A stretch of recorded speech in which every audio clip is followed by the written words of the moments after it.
Okay, let's start the video. Now I'm doing the Powerball IDC system for tomorrow's draw. And for those of you who are on the list, focus on the breakdown. So, and I will reveal the result after tomorrow's night's Powerball draw. If nobody wins for both games, the jackpot will increase. So please follow the breakdown. The breakdown is the most important. And breakdown are broken into non-playable, playable numbers, red numbers, first, second, third, fourth, invisible numbers, red numbers, and non-playable pairs. And the random generator plus the top pick for the Mega or Powerball. So, but before we get started, subscribe, donate, share, and like my video. Donate through Google Wallet or PayPal. I use the closed capture button. Remember, nothing is guaranteed, but always trust yourself. If you want to learn my system or any game prediction for any states or country, email me at hyper_Dster@yahoo.com.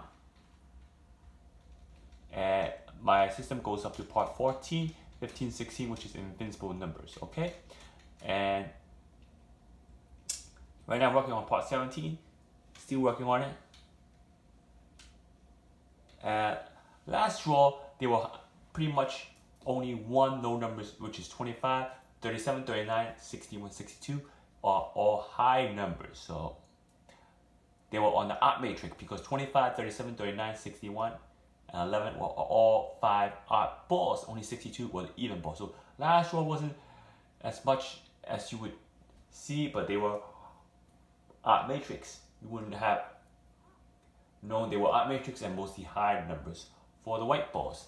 And if you look at the breakdown, last draw had the third invisible number correct. So as you can see, if you have no number that matches the top invisible numbers for each spot, then your chance of hitting that jackpot is low. Sometimes they will have 3 numbers or even 2. They will have 2 numbers or even 3 numbers that have the right invisible number drawn for that spot. So the invisible numbers are important from first, second, third, and fourth invisible numbers. And as you can see, 2 high percentage playable numbers were drawn out of those that were in the group of playable numbers. There were no non-playable numbers that were drawn. So by not having those non-playable numbers, you bring down the matrix. So remember, the IDC system already brought the matrix down to about 2/3 of the matrix, roughly 50, 60 numbers. And using the non-playable numbers, you bring it down to 40 something numbers, or even less, depends on how many non-playable numbers it is and how many and what's the matrix of the IDCQ grid. There were a lot of red numbers. Out of those red numbers, there were 3 red numbers out of 6 red numbers that were drawn. And LOE for last draw was about 13 to 14 draw.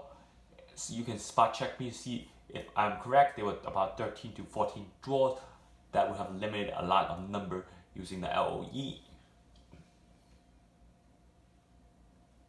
Why? Because the first invisible number was there were no first invisible numbers nor second invisible numbers. That's why it was skipping all those numbers, therefore having a big LOE number of draws for last draw.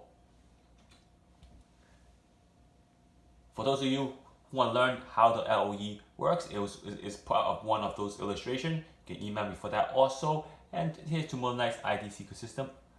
First set, second set, third set, fourth set, and fifth set are there. And remember, the grid will be used for tomorrow's draw. As of means as of that day. Anything from the old one is updated to the new one. So as of meaning starts now. If I don't update anything, you can still use this for Friday or even next. You can use it for Saturday or even next Wednesday. So as of the date. And if you want to use last win number combination on tomorrow's IDC system, you can do that. I mean, if you want to use to check the number from last draw